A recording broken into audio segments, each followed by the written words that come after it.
from your Chandler, Florida Gators champion Todd Golden is here. Coach, first of all, thanks for joining us. We're going to get to all things basketball, and Chandler can bug you with whatever it is he's going to bug you with. But we got to talk first pitch.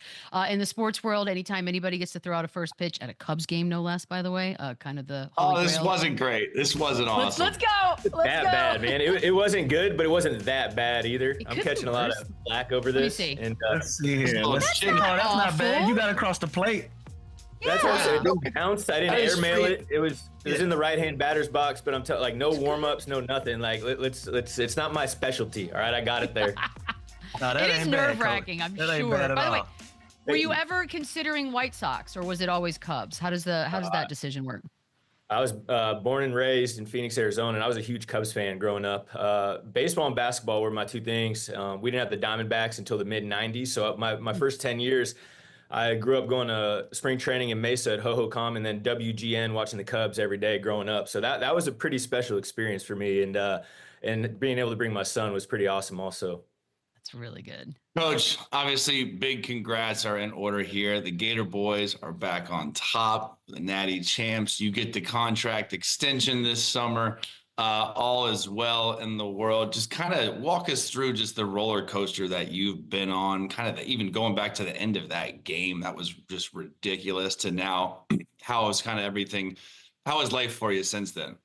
Yeah, it's been an incredible run, man. As you know, we had a great team this year. We had a special group. Those three senior guards were amazing for us all year, and just great, confident players and guys that should be playing in your league here pretty soon. And then our front court was just filled with really hard-playing young dudes that were willing to play for the team and do whatever we needed to do. And when we knew early on we had a good group, but we kind of hit our stride in the middle of SEC play and never really looked back. And kind of the magical run of the tournament, being able to win 6 in a row on the biggest stage.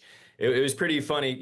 For me, I had never won an NCAA tournament game before. So to get 6 in a row and get a natty was something that we'll never forget. And then it's been amazing after. We had a great reception in Gainesville. We were honored at the New York Athletic Club. We're going to the White House next week. We're just trying to enjoy it the best we can. Hell yeah. And by the way, obviously the SEC was stacked this year. You guys getting those reps for the tournament, I had to have helped. How critical was that? And what do you think was the biggest challenge? Like, what's the hardest place outside of Gainesville and the SEC to go and play? Yeah, there's no doubt the league prepared us and the rest of the teams very well. We when we won the SEC tournament, we as a staff, we talked a lot about it. If we're able to do this, we can win this thing because we're not going to play 3 better teams over 3 games than we just did playing Missouri, Bama, and Tennessee to win it. And the league is insane, and from top to bottom now. It's not just, the top 5 or 6 teams. You're looking at 14 teams that really could have played in the NCAA tournament. So, I think outside of our facility right now, I look at Auburn as a really tough place to play. We played great there, and obviously had one of our best wins of the season there. But that's a challenging place. And then Tennessee, they got us pretty good at their place. I would say that was probably the hardest venue for us this season for sure. And let me ask you this. I thought my guy, Billy D, was a college coach lifer, and it makes me sick even thinking about you possibly leaving for the league. But is that like a dream of yours? You're so young, dude. Obviously, you just locked up the contract extension. Like, is that on your wish list to coach the league one day, or are you just kind of living in the moment, happy in the college ranks? We're living in the moment for sure. It's funny how quickly things could change. Like 2 or 3 years ago, I would have never really thought about the potential of coaching in the NBA, and obviously because of the success that we've had in our program here over the last couple of years, I would say it's something that I've thought about, and I'd be incredibly honored if I was ever given the opportunity. But obviously you saw getting locked in here at Florida, and I feel like we have a great thing going on here, and trying to run it back and trying to see if we can continue and sustain the success we've had here. Definitely, something that I would be interested in down the road. But I'm really happy. My family's really happy in Gainesville right now. And as you know, it's a great place to be. Yep. Coach, I want to ask. A lot of people had you guys meeting Cooper Flagg and Duke in that national championship game, but obviously Houston took care of business. From everything that you've been able to see, what does Cooper Flagg bring to the next level? What sets him apart from the pack? Yeah, he's an incredibly unique and talented prospect. Someone who's been talked about really since he was like a freshman or sophomore in high school. And I think the best thing about Cooper Flagg for the NBA is I do think he's going to be able to impact early. Whether he's going to be able to become, a superstar, I think that's still to be determined. I think he's a great player. Don't get me wrong. But you guys know every player in that league is amazing. So you get there, I think he measured at 6'7" yesterday, which is probably a little smaller than people thought. But he's a ready-made guy. He can do a little bit of everything. He can defend multiple positions. He's good with the basketball. He finishes well around the rim. I think he's got to tighten up his jumper a little bit. But he's a guy that has a really, really high floor, and I don't think he would disappoint. Being that number one selection. Coach, did we run at Cooper Flagg? Like, did we even entertain recruiting him or not? It was a wrap. We made a couple calls, but we learned very quickly it would have been a waste of time. So we moved on to other guys. Chandler, you should have done whatever you needed to do. Listen, Coach knows we were texting yesterday. I'm available. It's all I got is the Florida Gators beads. Coach knows that. I don't know if I want young kids around Chandler ever. Walter Guyton Jr. If you weren't familiar with him, you certainly were during the run. Everybody became very familiar with him. I love a good viral video coming out of the combine of him shooting. Projected first round. So let's talk about him. Why? Who should take him? What would they be getting when they draft him? You know what? He's the jump that he's made over the last 12 months, I don't think has really been appreciated. Obviously, he was kind of the darling of the NCAA tournament and kind of put us on his back at times and finished games for us and deserved to win the most outstanding player. I think he is just a remarkable basketball player, a guy that can just shot make with the best of them. I look at a guy like a Payton Pritchard right now in the NBA and the success that he's having. And obviously I'm biased, but I think Walt's I think he's a little more dynamic. I think he's incredible with the basketball, a guy that was primarily thought of as kind of a two guard his whole career. We played him at point last season. He did a great job running our team. He got himself in exceptional shape, was great assist to turnover ratio wise. He's guarding harder now than he ever did. And you're just getting a pro, a guy that's mature, a great guy, no trouble off the court, one of the best guys I've ever had to coach. You guys know, like star players, sometimes you got to, he was great. He never pushed back on anything we talked about, was a great extension of our coaching staff on the floor. And, I see some of these younger guys getting mocked in the top 10 and they're all great players, but Walter was better than these guys. He was just better. And I understand he's, 22 or 23 and some of these guys are 19 and there's a little bit of the age difference. But like Lou Will knows, man, when you get a bucket, it's incredibly valuable. And this is a guy that I think can score with the best of them.